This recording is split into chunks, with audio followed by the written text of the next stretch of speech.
Long ago, in the heart of a vast forest wrapped in mist and mystery, there lay the kingdom of Arawa, a land once blessed by the gods but now cursed by the cruelty of its ruler, King Alakanmi the Terrible. His reign brought unending sorrow, rivers dried before their season, children vanished at midnight, and the crops withered beneath a cloudless sky. The people whispered that the king's throne was carved from a tree that once grew at the mouth of the underworld.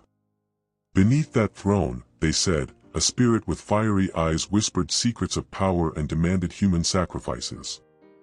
Every night, the drums of the palace echoed through the land, not in celebration, but as a dirge of fear. "Let no man sleep before the king's drum ceases," the guards would shout. Villagers bowed low in trembling silence, clutching charms and whispering ancient prayers. The moonlight avoided the palace, and even the wind refused to pass through its gates. Evil had made its home there. On the night of the harvest festival, the king summoned his people to the palace courtyard. He sat upon his throne of skulls, his eyes glowing like coals from a witch's fire. In his hand was a goblet of palm wine mixed with blood. "My people," he said, his voice echoing like thunder across the courtyard, "give praise to your king, the voice of Ogun and the shadow of Asu." The people cheered in fear, for those who remained silent were often never seen again. That night, the king demanded 7 maidens from different clans to be brought before him. Mothers wailed as guards dragged their daughters by the hair. "Your beauty will feed the gods," Alakanmi said coldly. When the moon hid behind clouds, screams rose into the night. The festival turned to mourning, and a dark cloud hung over Arawa once more. The river Omieja, which once sang joyfully through the farmlands, began to cry blood. Fishermen found dead tilapias floating at dawn, their scales blackened by unseen fire. Old women said the river goddess had turned her face away because the king had broken an ancient covenant. "The river no longer blesses the people," whispered Mama Aduni, the village midwife. "Only a pure heart can calm her rage now." The priests tried to offer goats and palm oil, but the river refused. At night, her waters hissed and rose in red mist, swallowing the huts of those who served the king. The people began to fear that the end of Arawa was near unless a savior came. One evening, as the crimson sun sank behind the hills, a stranger appeared at the village gate.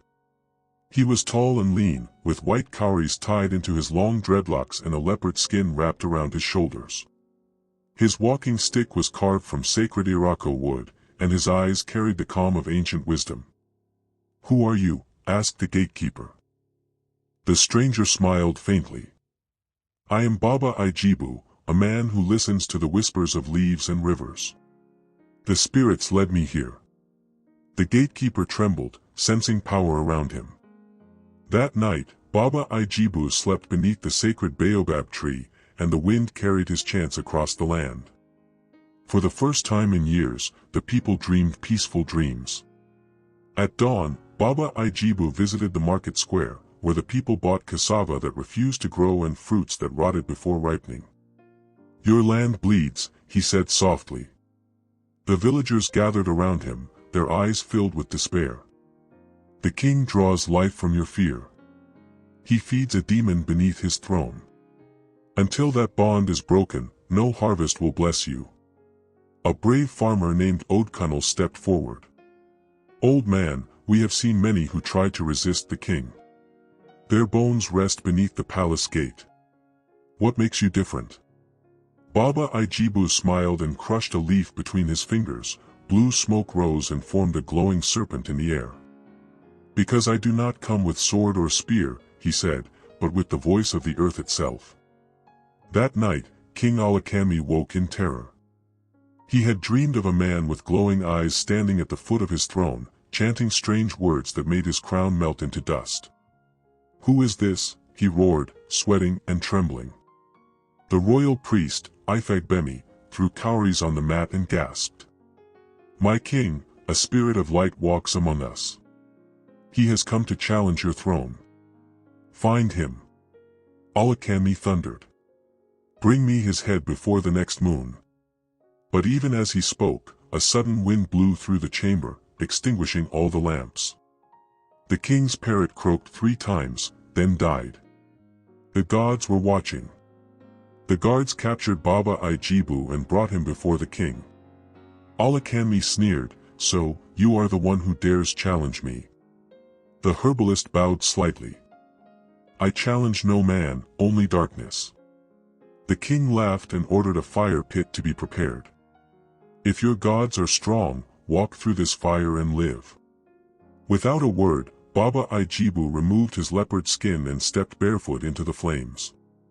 The people screamed, but the fire turned blue and cooled into ash beneath his feet. A whisper ran through the crowd, "He walks with the ancestors." Alakami's laughter died in his throat. Enraged, the king summoned his black spirit from beneath the throne. The ground trembled as a monstrous shadow with red eyes rose behind him. "Bow before my power," Alakami shouted. But Baba Ijibu raised his staff, and a blinding light burst forth. "Return to where you belong, creature of the pit," he commanded. The spirits clashed, darkness against light, thunder against wind. The palace walls cracked, and the drums of the gods echoed across the hills. When the smoke cleared, Alakami fell to his knees, bleeding from his nose. His spirit beast vanished into nothingness. The people stared in awe. The power that ruled them for decades was breaking. As Baba Ijibu stood victorious, the ancestral spirits appeared in shimmering forms above the courtyard. "You have restored our honor," they said. "But the land is still wounded. The blood of the innocent cries from the soil." He bowed deeply. "Then guide me, ancient ones, that I may heal Arawa completely." They led him to the sacred grove behind the palace, where the bones of the sacrificed maidens lay hidden. Baba Ijibu sprinkled white chalk, sang ancient incantations, and the wind began to wail. The spirits of the maidens rose, smiling. "We are free," they whispered, then vanished into light. The land sighed in relief. The next morning, the villagers gathered at the palace gate. Women beat their pestles against mortars, men raised their hoes as weapons. "No more blood. No more fear," they shouted. When the king appeared, they did not bow. He looked upon them, his once fiery eyes now dim with dread. Baba Ijibu stepped forward. "Your reign is over, Alakami. The earth rejects you." The king tried to speak, but his tongue turned heavy. His crown slipped from his head and rolled into the dust. The people cheered as thunder rumbled above them. Suddenly, the palace began to tremble. Cracks spread across its walls, and from beneath the throne, a foul stench rose. "The demon beneath the throne seeks to claim him," Baba Ijibu warned. The king screamed as black smoke enveloped him, dragging him into the floor. "Help me," he cried, but no one moved. When the smoke cleared, only the shattered throne remained. The once mighty palace collapsed into ruins. From that moment, the curse of Arawa was broken.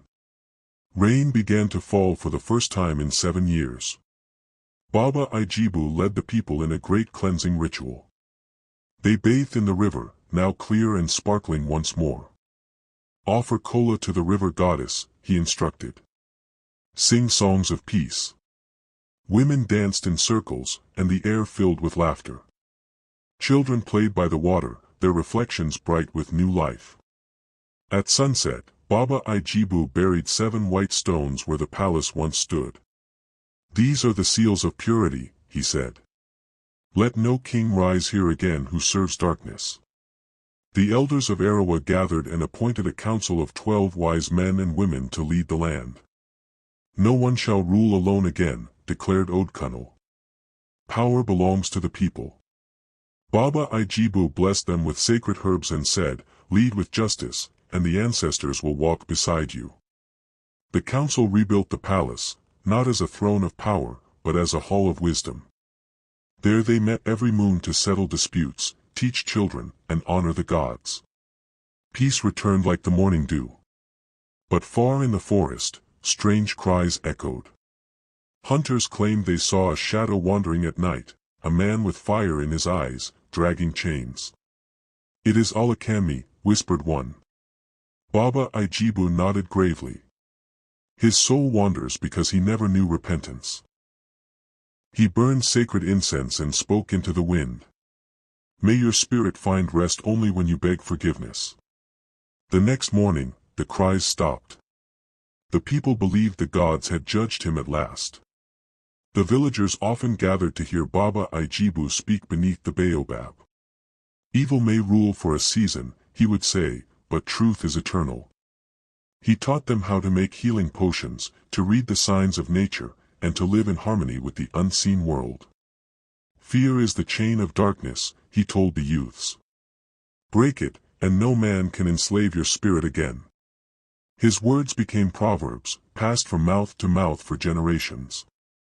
A year later, the people held a festival to celebrate their freedom. They decorated the village with palm leaves, painted their faces white with chalk, and sang songs of joy. The drums beat with pride, echoing to the mountains. Arawa lives again, the people shouted. Baba Ijibu led a dance around the sacred tree. He lifted his staff and prayed, "May the spirits of light forever watch over this land." Lightning flashed once in the distance, a sign of divine approval. One day, children playing near the forest discovered a cave glowing with blue light. Inside, they found old charms and scrolls used by the late king. They ran to Baba Ijibu, who examined them carefully. "These are remnants of dark power," he said. "If left alone, they could rise again." He mixed herbs and poured their juice over the scrolls. Fire burst forth, consuming them instantly. "The past must be burned for the future to thrive," he declared. The people nodded, knowing that light and vigilance must forever guard their peace. As years passed, Baba Ijibu grew old and frail. One evening, he called the villagers to the riverside. "My journey ends here," he said softly. "The spirits call me home." The people wept, but he smiled. "Do not mourn. Every herb, every drop of water, every whisper of the wind, I will still be with you."